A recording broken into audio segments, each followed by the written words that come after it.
Taip, aš čia užrietęs galvą, nes pas mane daug ekranų, 1, 2, 3, 4, tik tai 4 ekranai. Tai kad jūs visus matyčiau ir savo visą informaciją matyčiau. O, taip. Taip, tai dar kartą labas vakaras.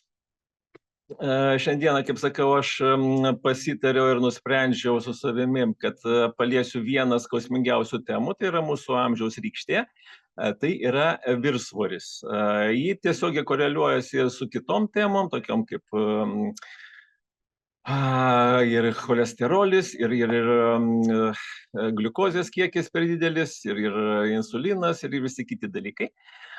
Va tai truputėlį panagrinėsiu, aišku, per daug neišsiplėtęs, nes dar reikės ir kitas temas, bus ir produktų pristatymas, ir žinoma pasveikimo istorijos, kaipgi be jų. Taigi gliukozė.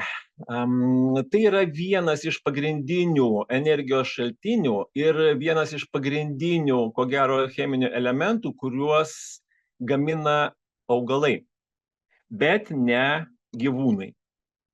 Augalams gliukozė yra reikalinga kaip statybinė medžiaga, panašiai kaip mums baltymai, ar ne? Tai vat pas augalus yra angliavandeniai. Mes esam sudaryti iš baltymų, dalis riebalų, kolageninių baltymų, o augalai visą statybinę savo, kaip sakant, pagrindinę medžiagą, jie sintezuoja gliukozę, iš kurios toliau gaminasi visas savo statybinės dalis. Tai yra krakmolai, skaidulos, fruktozė ir sacharozė. Skaidulos tai yra taip pat pagaminama, sintezuojama iš gliukozės, veikiant šviesai. Tai va, veikiant šviesai augalas gali pasigaminti ir chlorofilą, apie jį mes jau turbūt žinom, ar ne, ir kitas savo statybinės medžiagas, tame tarpe ir skaidulos, tame tarpe ir celiuliozė, bet visa tai 69 metais buvo vieningai pavadinta angliavandeniais, nes, kaip sakant, mama, moteris, kaip sakant, jau motininė molekulė, tai yra gliukozė, iš kurios jau augalas sintetinasi visas kitas savo, kaip sakiau, sudėtinės medžiagas. Tai yra krakmolus, tai yra skaidulas, fruktozė, sacharozė, galaktazė, maltozė, laktozė, sukrozė ir gliukogenas.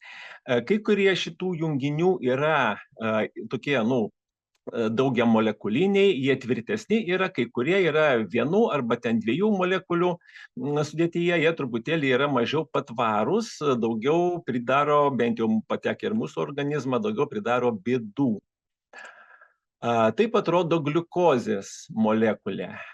Kodėl būtent jį pavadinta buvo, visi cukrai pavadinti angliavandeniais, nes būtent šviesos poveikyje anglis jungiasi su vandeniu ir sudaro būtent tokias, reiškia, jungtis. Tai yra anglies, vandenilio, anglies deguonies, anglies ir OH jungtis. Ir tai yra viena tokia molekulė. Ji pakankamai sudėtinga, bet ji yra labai labai smulki. Toliau keletas jų, kada susijungia, tai tada jau susidaro būtent tos visos kitos jungtis.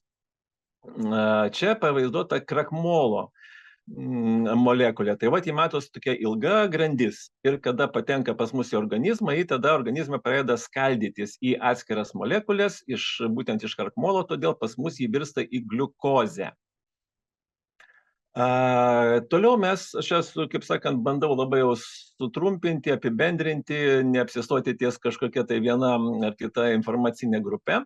Reiškia, kadangi mes su maistu gaunam, tarkim, daržovių, vaisių, uogų ir taip toliau, tai ne kiekviena daržovė yra mums labai draugiška ir ne kiekvienas vaisius mums yra labai nedraugiškas.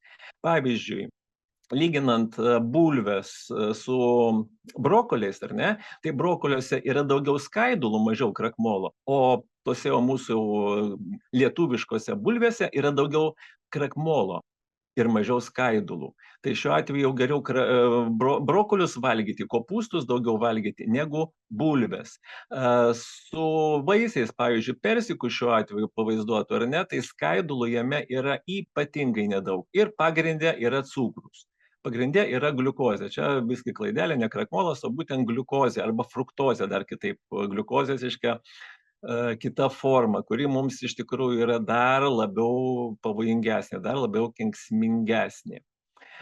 Toliau, kas yra būtent neogenezė ir metaboliniai visokie pas mus, reiškia, procesai.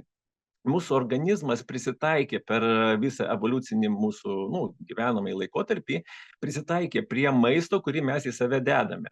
Mums labiau, reiškia, giminingas maistas, kaip sakant, mažiau kenksmingas arba labiau reikalingas maistas yra baltyminis ir riebalinis, tai yra mėsa, tai yra gyvulinės kilmės maistas, o per visą tą savo evoliuciją mes prisitaikėme jau ir prie daržovių ir vaisių valgymą.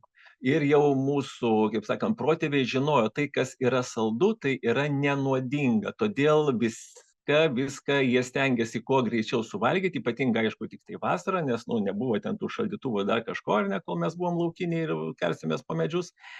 Tai viską, kol dar buvo vaisiai švieži, tai žmonės stengiasi juos kuo greičiau visus suvalgyti, kad neliktų kitai genčiai, kuri buvo dažniausiai, reiškia, priešiškai nusteikusi. O žiemą jau jie, kaip sakant, medžiodavo ir valgydavo daugiau mėsą ir riebalus. Todėl per visą savo evoliuciją mes prisitaikėme susitvarkyti ir su dideliu gliukozės kiekiu, bet tik tai ribotą laiką. Tarkim, tik tai jau vasaros pabaigoje ir rudenį. O jau per žiemą mūsų organizmas atsistatydavo. Todėl mes išmokome iš gliukozės pasigaminti riebalus ir iš riebalų gliukozę. Iš baltymų taip pat iš amino rūgščių mes mokam pasigaminti gliukozę. Tačiau iš gliukozės mes nepasigaminsim baltymų ir dar kas didžiausia blogybė, iš riebalų mes nepasigaminsim baltymų ir iš baltymų mes nepagaminsim riebalų. Taigi, su riebalais pas mus dar, kaip sakant, dar pusė velnio yra, o su baltymais yra labai didžiulė bėda, nes jeigu mes negaunam baltymų, mes jų nesusisintetinam iš nieko, nei iš gliukozės, nei iš riebalų. Todėl maiste pas mus visada bus problema visų pirma su skaidulom, visų antra su baltymais. O jeigu mes pavalgėm sočiai baltymų, bet nesportuojam, neatliekam kažkokio fizinio krūvio, mūsų baltymai skaldomi yra į amino rūgštis, o amino rūgštis, jeigu mes nenorim plėšyti savo raumens fizinio darbo metu, jos virsta į gliukozę, o toliau, jeigu gliukozės mes nesudeginam, nes mes sėdim prie kompiuterio ar ne, gliukozė verčiama yra į riebalus. Todėl netgi pavalgius baltyminio maisto mes galim labai sėkmingai priaugti svorio. Kadangi mes esam tokie dabar ypatingai, va šiuo atveju tokie labai depresuoti, per visur, kur tik tai be atsuki kokią informaciją, iš visur eina tik tai negatyvi informacija, iš televizijos, iš radijos, kaip sakau, atsuki vandenį, bėga vanduo irgi negatyvus, ar ne, daug visokių, reiškia, negerybių. Ir mums pastoviai trūksta to teigiamų emocijų, teigiamos nuotaikos. Ir pati greičiausia tos nuotaikos pataisimo, reiškia, rūšis, pataisimo variantas, tai yra per maistą. O maistas skanus, jis visą laiką būna saldus. Mums, reiškia, saldu reiškia skanu. Irgi taip čia susiklostė per mūsų visą evoliucijos, reiškia, bėgį. Taigi tas teigiamas toksai yra hormonas, dopaminas, jisai, mes jau tapom nenorom jo narkomanais, nes būtent jisai suteikia mums laimės ir pasitenkinimo pojūtį. Todėl valgydami saldumynus mes būnam laimingi. Deja, mes būnam laimingi labai trumpai. Tol, kol valgom, kol jaučiam saldų skonį, mes būnam laimingi, nebevalgom, mes vėl nebelaimingi. Taip, ir dabar iš Nature Sunshine produkcijos, aš dar truputėlį gal vėliau apsistosiu, noriu tik taip pasakyti dar truputėlį, kaip sakau, nesiplėsiu, bet apsistoti dėl viršsvorio. Reiškia, yra tokia informacija, kad pagrindė mūsų svorį vis dėlto lemia ir mūsų riebalų kaupimasi lemia mūsų kepenų veikla. Jeigu kepenys pas mus veikia gerai, jos yra sveikos, mūsų mityba yra teisinga, mes niekada neturėsim viršsvorio, mes jį puikiausiai laiku ir vietoje sudeginsim. Bet jeigu mūsų pati mityba yra nelabai gera, jeigu mes vis dėlto to dopamino esam atsisėdę ant dopamino adatos, pas mus visų pirma nukentės kepenys, nes jos gauna didžiausią krūvį. Ir vyrauja 5 tokios kaip ir klaidos, kurios vis dėlto nežinau, kas jas paskleidė, dažniausiai tai nepykit gydytojai, jeigu ir esate čia prisijungę, bet būtent iš gydytojų. Aš dažniausiai girdžiu šitas tokias, kaip dogmas, kaip frazes sparnuotas, bet, yra kaip yra. Taigi, pirmoji klaida – palikti savo racione daržovės, vaisius ir kitus maisto produktus su fruktoze, galaktoze, sacharoze ir kitomis cukraus formomis. Kodėl? Jeigu jau pas mus yra problema su viršsvoriu, mums jau griežtai nebegalima valgyti ne tik tai vaisių, nes juose yra belekiek cukraus, ten gliukozės, fruktozės, bet net ir daržovių. Bent jau tol, kol nesusitvarkysim savo to vadinamo viršsvorio. Tai yra klaida, kuri mums, kaip sakė, valgyti, biški reikia, ta biški. Kiek tas yra biški, niekas nepasako. Nes vienam biški yra ten 2-3 bulvės, o kitam biški galbūt yra ten per visą savaitę, kiekvieną dieną bulviniai blynai su cepelinai, su viskom. Tai kad būtų paprasčiau, tai bent jau kokius 2-3 mėnesius arba kokį pusę metų visiškai jokių daržovių ir vaisių. Antra klaida – nuo riebaus maisto storėjama. Nuo riebaus maisto storėjama. Jeigu pas tave kaupiasi riebalai, vadinasi, tau negalima riebaus maisto. Tai yra visiškas melas. Nes riebalai skatina tulžies išsiskyrimą. Dėl jų trūkumo tulžis sustoja, atsiranda sąstovis tulžies, ji tirštėja ir virsta akmenimis. Tai pas mus jau vyksta, kad mūsų tulžies pūslė turi kiekvieną kartą mums pavalgius pilnai išsivalyti. Ten neturi likti nei truputėlio tulžies skysčio. Jeigu jo tenais lieka, jisai verčiamas į akmenukus. Akmuo vėlgi tai yra sausas daiktas, ten yra tokie receptoriai, kurie pastoviai matuoja, ar ten yra pasišalinus tulžis, nes kitaip kepenys vėl nebegamins tulžies, nes jį dar galvoja, kad dar ten tulžies yra tulžies pūslėje. Ir tada, kada tulžis sutirštėja, sukietėja ir virsta akmenukais, gaunamas signalas, kad mūsų tulžies pūslė yra tuščia, tada kepenys vėl gali gaminti tulžį naują. Tai būtent dėl to dažnai šalinama tulžis dėl būtent akmenligės. O kodėl? O todėl, kad kažkas tai žmogui melagingai pasakė nebevalgyti riebalų, nes pas jį yra susikaupę kažkur tai riebalai. Ar tai ant pilvo, ar dar kažkur tai. Trečia klaida. Mišri mityba arba po riebaus sotaus maisto desertas. Jokių būdų to daryti negalima, nes kada mes suvalgom cukraus, mūsų visas tas vadinamas metabolinis procesas sulėtėja arba netgi išsijungia. Pas mus skaldymas riebalų sustoja.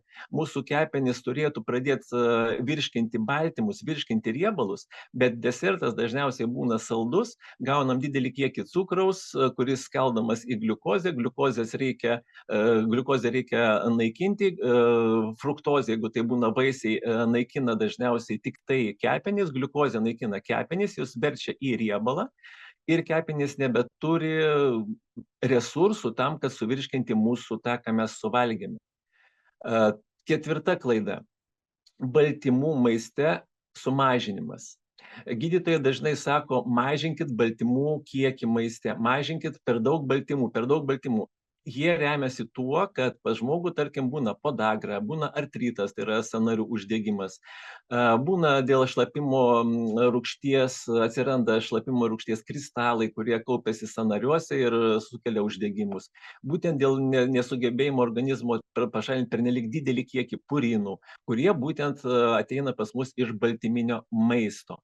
Vietoj to, kad pasakytų, kad jūs išgerkit daugiau vandens, ir galbūt kažkokio rūgštaus maisto pavalgyti, tarkim, raukintų daržovių arba pagerti obuolių acto, kuris būtent padeda pašalinti purinus, padeda susiformuoti šlapimo rūgščiai ir jai nenusėsti kristalais mūsų sąnariuose, tai jie pasako tiesiog nevalgykite baltymų.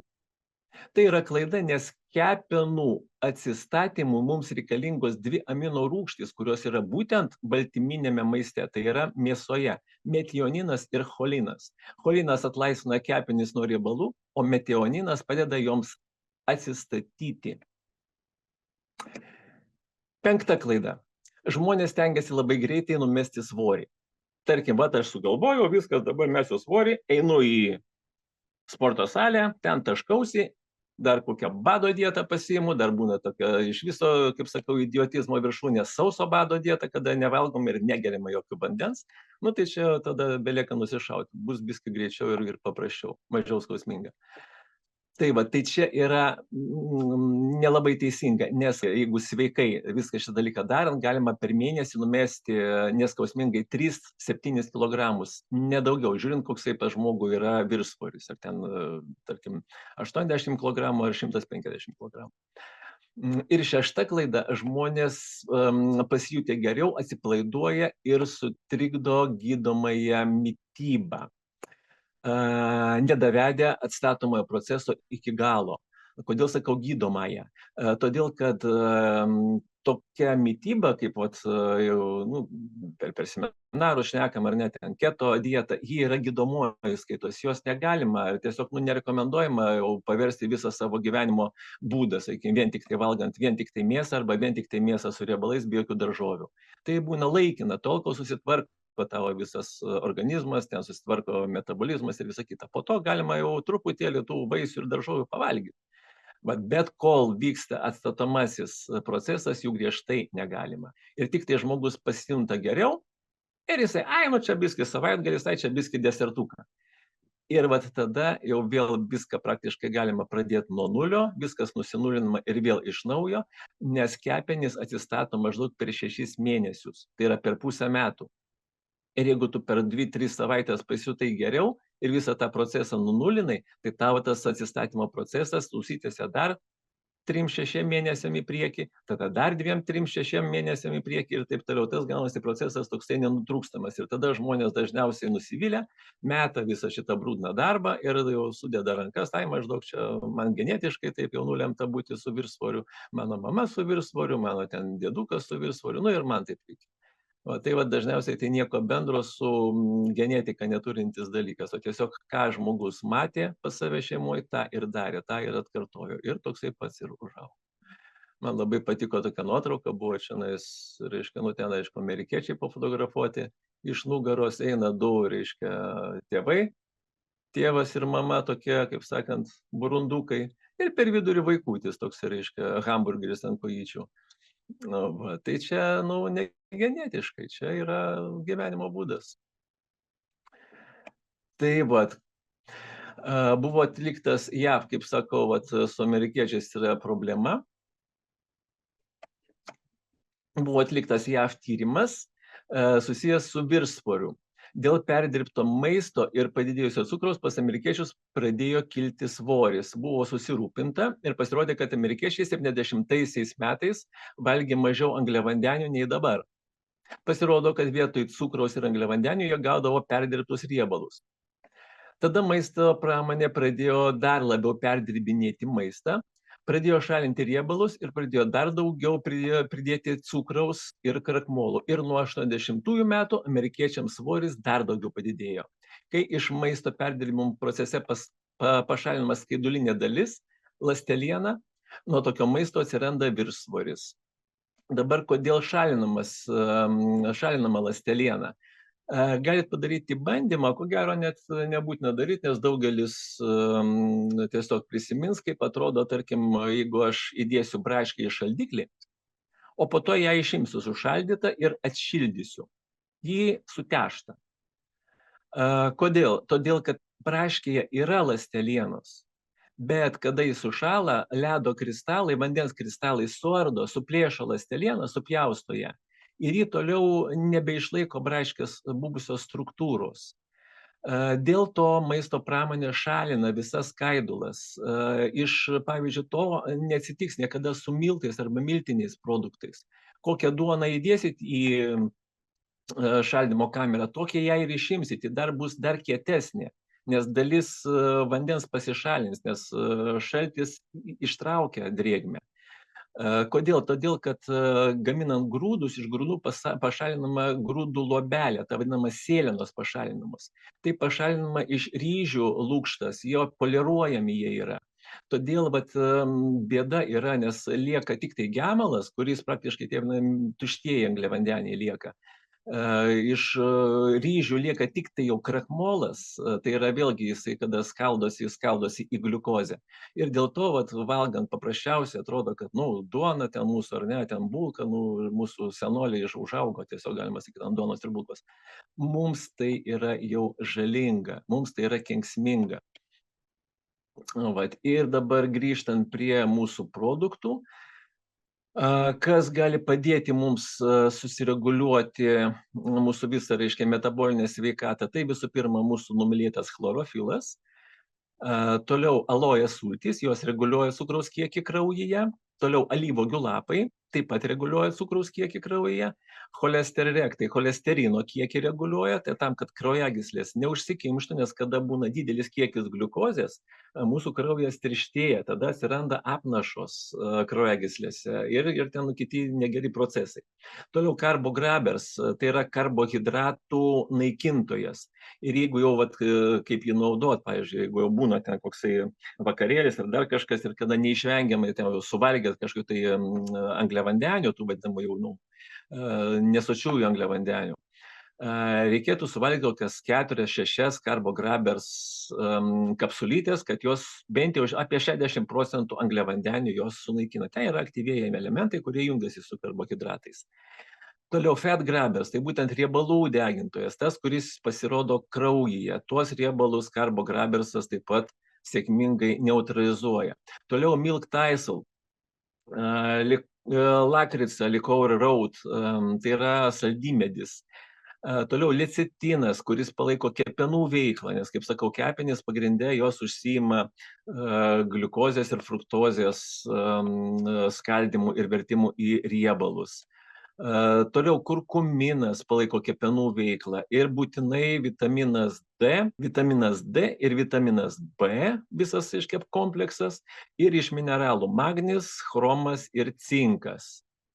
Tai šitie produktai, juos maišant, juos grupuojant tam tikrom grupėm ir vartojant, puikiausiai galima prisidėti prie savo metabolinės sveikatos. Žinoma, yra ir nauji produktai, Power linija puikiausiai tinka, lygiai taip pat sėkmingai galima naudoti ir derinti visą metabolizmą su DTX ir Basic ir ultrabiomu. Bet čia jau apie šitą informaciją daugiau per seminarus ir per kitus pranešimus. Taip, Odetulė, gal tada apie produktą aloja sultis. Po tokio gražaus Artūro pranešimo tiesiog norisi įtęsti ir norėčiau pakalbėti apie vieną produktą, tai aloja sultis, būtent kaip jos prisideda prie to, kaip ir tęsinio, ką dabar kalbėjo Artūras ilgai. Tai labai norisi iš karto pasidžiaugti, kad mes savo parduotuvėje turime būtent Alijošių sultis ir turime net 4 rinkiniuose, kuris ir pasako apie save tai, kad ką jisai daro, nes, sakykime, Optium rinkinyje irgi jisai prisideda prie žarnyno darbo, virškinimo pusiausvyros. Toliau jis yra Metabolic Active rinkiny, kuris prisideda kaip reikiamų vitaminų ir mineralų papildymui. Toliau pas mus yra jisai sveikas žarnynas rinkinyje. Vėlgi jisai taip pat prisideda prie žarnyno ir virškinimo.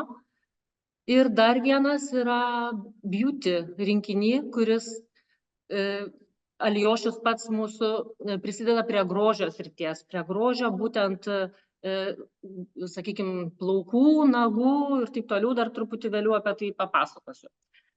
Dabargi pačio Alijošio, kadangi jisai labai lengvai praranda naudingąsias savybės, tai Nespi kompanija, stengdamasi, kad būtų mažiau apdorojamas, mums suteikia būtent šitą tokį lengvai apdorotą produktą. Ką jie daro, tai kiekvienas lapas supjaustomas, pašalinama ta karti išorinė dalis ir po šitos procedūros lieka gelis, kuris ir po kelių minučių virsta sultimis. Tai tos sultis mes galime gerti grynas ir galime skiesti su vandeniu rekomenduojamas kiekis apie maždaug dienoje 60–180 ml. Nepamiršti iš karto paminėti, kad atidarius alijošiaus sultis reikalinga jas laikyti šaldytuve. Ir kuomgi jos labai dabargi geros. Tai toks labai ilgas sąrašas, kad reguliuoja menstruacijų ciklą, padeda palaikyti, kaip ir minėjau, sveiką odą. Toliau jisai pašalina nuovargį, skatina medžiagų apykaitą, stiprina imunitetą, kaip ir minėjau, padeda virškinimui, kaip ir mūsų tuose rinkiniuose jisai kaip nešėjas įeina, reguliuoja tą žarnyno darbą. Toliau labai svarbus dalykas iš Artūro pasakojimo, tai prisideda prie glikemijos būtent kontrolės pagerinimo, padeda išlaikyti cukraus kiekį ir skatina insulino išsiskyrimą. Tai net pati, žinokit, va dabar tiesiog žiūrėdama apie šitą produktą supratau, kad turiu pasistačius ir negeriu šiuo metu, tai parėjus iš karto gersiu, nes kažkodėl va būtent užsimiršo šitas produktas, kažkaip atrodo, kad vis chlorofilas, o alijošius kažkur tai liko nuošaly. Toliau, tai be abejo, mes žinom, kad tą mūsų alijošių naudojam ir kambario ten auginimo sąlygom ir dažnai vat būtent pamirštam apie tas gerąsias savybės, bet kambario sąlygom mes vis tiek jį daugiau pažeidžiam ir taip toliau ir netenkam tų gerųjų jo savybių, tai kad rekomenduoju pirktis mūsų produktą ir dar prisiminti, kad jisai padeda būtent, kaip ir sakiau, beauty ar ne komplekte esantis kaip ingredientas odai, plaukams, sveikatai, riebiams plaukams. Toliau šalina pleiskanas, labai tinkamas yra būtent odai. Psoriazė, įvairūs bėrimai, tai vėlgi galima jį naudoti, drėkinti odą. Nepamirštam, kad irgi jinai naudojama kaip grožio priemonė šampūnuose, kremuose, tai vėlgi primena apie tai, kad alijošius yra tikrai naudingas mūsų visam organizmui. Ir kągi dabar dar turi, jisai turi 19 amino rūgščių, toliau turi vitamino A, E, C, B6, B12, toliau daug mineralų, kaip ir minėjau, ir dar Artūras šiek tiek užsiminė, kalcio, magnio, cinko, geležies, mangano ir kitų svarbių elementų. Taip, kad nepamirškim, naudokim ir turbūt dar daug būtų galima apie jį pasakot, bet tiesiog taip gal trumpai, kad geras produktas ir kad jį mes turim. Tiek. Ačiū, Odeta, tau už pranešimą. Turime dar kiek čia 4 minutės. Aš tiesiog apie alaviją trumpai pasidalinsiu. Šiandien kaip tik kalbėjau su drauge ir jinai prastai, kai buvo su žarnynu prasta savijauta ir jinai turėjo alavijos sulčių ir sako, aš beveik per dieną visą tą butelį išgėriau ir man taip gerai buvo visam virškinimui ir tai žarnyno sistemai. Sako, labai džiaugiuosi, dabar reikia pirkti kitą. Ji kaip tik pirko beauty rinkinį, kur buvo tas alavijas. Ir sako, aš jį sugėriau beveik per dieną, kai man buvo blogai. Tai va tiek. Liuks, taip, iš tikrųjų. Vat man irgi patinka, šitie produktai veikia. Kartais jų reikia galbūt šiek tiek ir daugiau pavartot, bet vat ir kaip klausausi nutriciologų ir daug kas šneka ir apie šitą kompaniją, ir apie kitas, būtent apie nutriceptikus, apie žolinius preparatus. Tai ir aiškina, kad jie turi profilaktinės dozes ir gydomasias dozes. Tai tiesiog didesniais kiekiais, jeigu jos vartoja, jie veikia kaip vaistai. Todėl jie ir yra vadinami nutriceptikais. Tai yra vaistas. Nu taip, ir jinai sako, jie tiesiog norėjosi tos rūgštelės. Žinai, ten ta alavijas turi tą švelnią rūgštelę, sako, man tiesiog jos norėjosi labai. Taip, ten yra švelni rūgštelė dėl to, kad alavijos sultys, jos tam, kad būtų stabilioji toj savo formai, jas deda į citrinos sultys. Ten yra citrinos sultys, dėl to yra rūgštu. Nes būtent citrinos sultyse alavijas jis nesioksiduoja, jis išlaiko savo tas vadinamas sveikasias gydomasias savybės. Tai turim dar 1,5 minutės, gal dar kažkas porą žodžių. Jeigu ne, tai 10 minučių pertrauka ir po 10 minučių galėsim vėl jungtis į antrą dalį.